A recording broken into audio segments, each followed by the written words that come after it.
Hello friends, welcome to Spicy Food Lover. இன்னைக்கு நம்மளோட சேனல்ல முருங்கைக்காய் கிரேவி எப்படி செய்யறதுன்னு பார்க்க போறோங்க. ரொம்பவே டேஸ்டியா இருக்குங்க இந்த கிரேவி ரெசிபி. இந்த ஒரு கிரேவி பாத்தீங்கன்னா நம்மளுடைய சாதம், சப்பாத்தி, இட்லி, தோசை எல்லாத்துக்குமே பெஸ்ட் சைட் டிஷ்ஷா இருக்குங்க. முருங்கைக்காய் வந்துட்டு ரொம்பவே நல்லதுங்க உடம்புக்கு.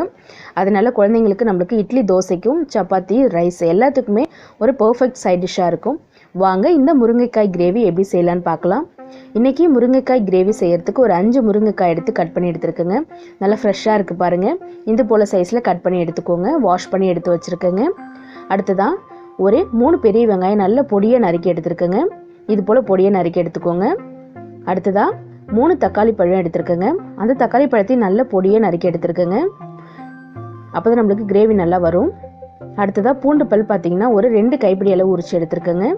வாங்க தொக்கை எப்படி செய்யலான்னு பார்க்கலாம். ஸ்டவ் ஆன் பண்ணிவிட்டு ஒரு கடாய் வச்சுக்கலாம். கொஞ்சம் அகலமாக வச்சுக்கோங்க. இதில் ஒரு 100 கிராம் அளவு எண்ணெய் சேர்த்துக்கலாம். எண்ணெய் சேர்த்துட்டு சூடாகட்டும். எண்ணெய் சூடானதுக்கப்புறமா ஒரு அரை ஸ்பூன் போல் இதில் கடுகு சேர்த்துக்கலாம். கடுகு நல்லா பொரியட்டும். அடுத்ததான் சோம்பு ஒரு அரை ஸ்பூன் அளவு சேர்த்துக்கலாங்க.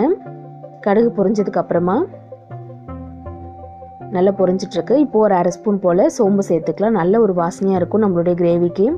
இப்போ நம்ம உரிச்சு எடுத்து வச்சிருக்கிற பூண்டு பல்லை எண்ணெயில் சேர்த்துக்கலாம். பூண்டு வந்துட்டு நல்ல எண்ணெயில் கொதிக்கும் போது நல்ல ஒரு வாசனையாக இருக்குங்க. கட் பண்ண ஆனியனையும் சேர்த்துக்கலாம். சேர்த்துட்டு நல்லா ஒரு தடவை கலந்து விடுங்க. கொஞ்சம் எண்ணெய் எக்ஸ்ட்ரா தாங்க சேர்க்கணும். நம்ம கிரேவி அப்போ நல்ல ஒரு டேஸ்ட்டாகவும் இருக்கும். நல்லா சேர்த்துட்டு நல்லா ஒரு தடவை கலந்து விடுங்க.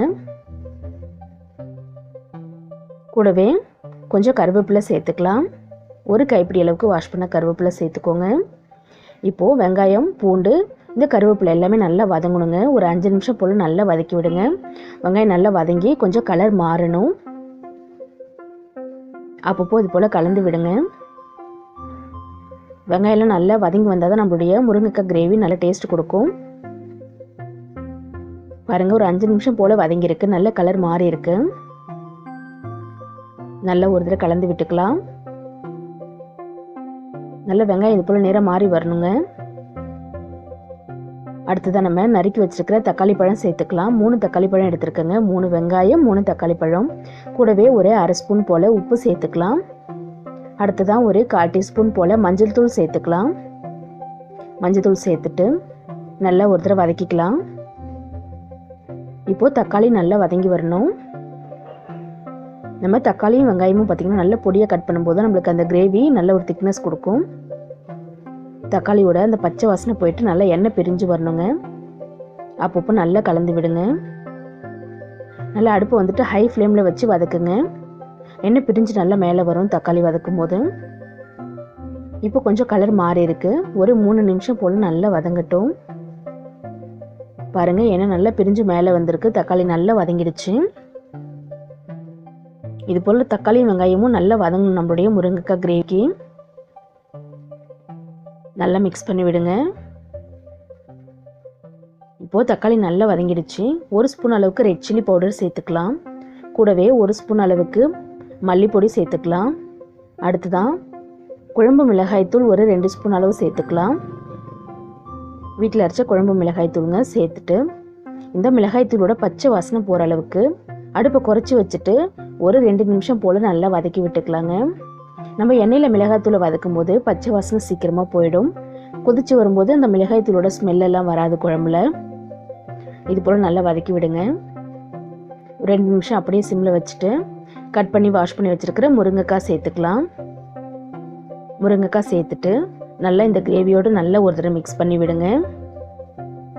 முருங்கைக்காய் சேர்த்ததுக்கப்புறம் அடுப்பை மீடியம் ஃப்ளேமில் குறைச்சி வச்சுட்டு நல்லா ஒரு தடவை வதக்கி விட்டுக்கலாம். வதக்குனதுக்கப்புறமா நம்ம இதுக்கு தேவையான அளவு தண்ணி சேர்த்துக்கலாம். 1/2 லிட்டர் அளவு தண்ணி சேர்த்துருக்குங்க, ஒரு சொம்பு அளவு. ஏன்னா நம்ம அதிகமாக தண்ணி சேர்க்கக்கூடாது. உப்பு பார்த்திங்கன்னா 1 ஸ்பூன் அளவு சேர்த்துக்கலாம். நம்ம ஏற்கனவே வந்துட்டு உப்பு வந்துட்டு வெங்காயத்துக்கும் தக்காளிக்கும் சேர்த்துருக்கோம். அதனால் செக் பண்ணிக்கோங்க ஒரு தடவை. நல்லா கலந்து விட்டுட்டு ஹை ஃப்ளேமில் வச்சு கொதிக்க விட்டுடலாம். பாருங்கள், ஃபர்ஸ்ட் கொதி வந்து கொதிச்சிட்ருக்கு. ஒரு 8 நிமிஷம் போல் நல்லா ஹை ஃப்ளேமில் கொதிக்க விடுங்க. காய் நல்லா வேகணும். அடுத்ததாக பார்த்திங்கன்னா கொஞ்சம் அடுப்பை குறைச்சி வச்சுட்டு ஒரு 5 நிமிஷம் போல் இது போல் கொதிக்க விட்டுடலாம். லைட்டாக எண்ணெய் பிரிஞ்சு வந்திருக்கு. ஆனால் இன்னும் கொஞ்சம் நம்மளுக்கு திக்காகணும் கிரேவி. எண்ணெய் நல்லா பிரிஞ்சு வரணும். அடுப்பு கொஞ்சம் சிம்மில் வச்சு அப்படியே ஒரு 5 நிமிஷம் விடுங்க. இந்த ஸ்டேஜில் குறைச்சி வச்சிடலாம். பாருங்கள், நல்லா சூப்பராக நம்மளுடைய கிரேவி ரெடி ஆகிடுச்சு. எண்ணெய் நிறையவே பிரிஞ்சு வந்திருக்கு பாருங்கள். அந்த டெக்ஸ்சர் பார்த்திங்கன்னா ரொம்பவே சூப்பராக இருக்குங்க.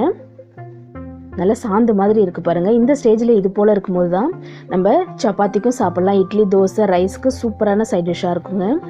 அது மட்டும் இல்லைங்க, முருங்கைக்காய் உடம்புக்கு ரொம்பவே நல்லது. அதனால் நீங்கள் உங்கள் வீட்டில் உள்ள குழந்தைங்களுக்கு இது போல் செஞ்சு கொடுத்தீங்கன்னா சூப்பராக சாப்பிடுவாங்க. இதே மாதிரி நீங்களும் உங்கள் வீட்டில் முருங்கைக்காய் கிரேவி செஞ்சு பார்த்துட்டு கமெண்ட் பண்ணுங்கள் ஃப்ரெண்ட்ஸ். இந்த வீடியோ பிடிச்சிருந்ததுன்னா லைக் பண்ணுங்கள், ஷேர் பண்ணுங்கள். மறக்காமல் நம்மளுடைய ஸ்பைசி ஃபுட் லவர் சேனலை சப்ஸ்கிரைப் பண்ணிவிட்டு பாருங்கள். அப்போ தான் நான் போடுற வீடியோஸில் உங்களுக்கு நோட்டிஃபிகேஷனில் வரும்.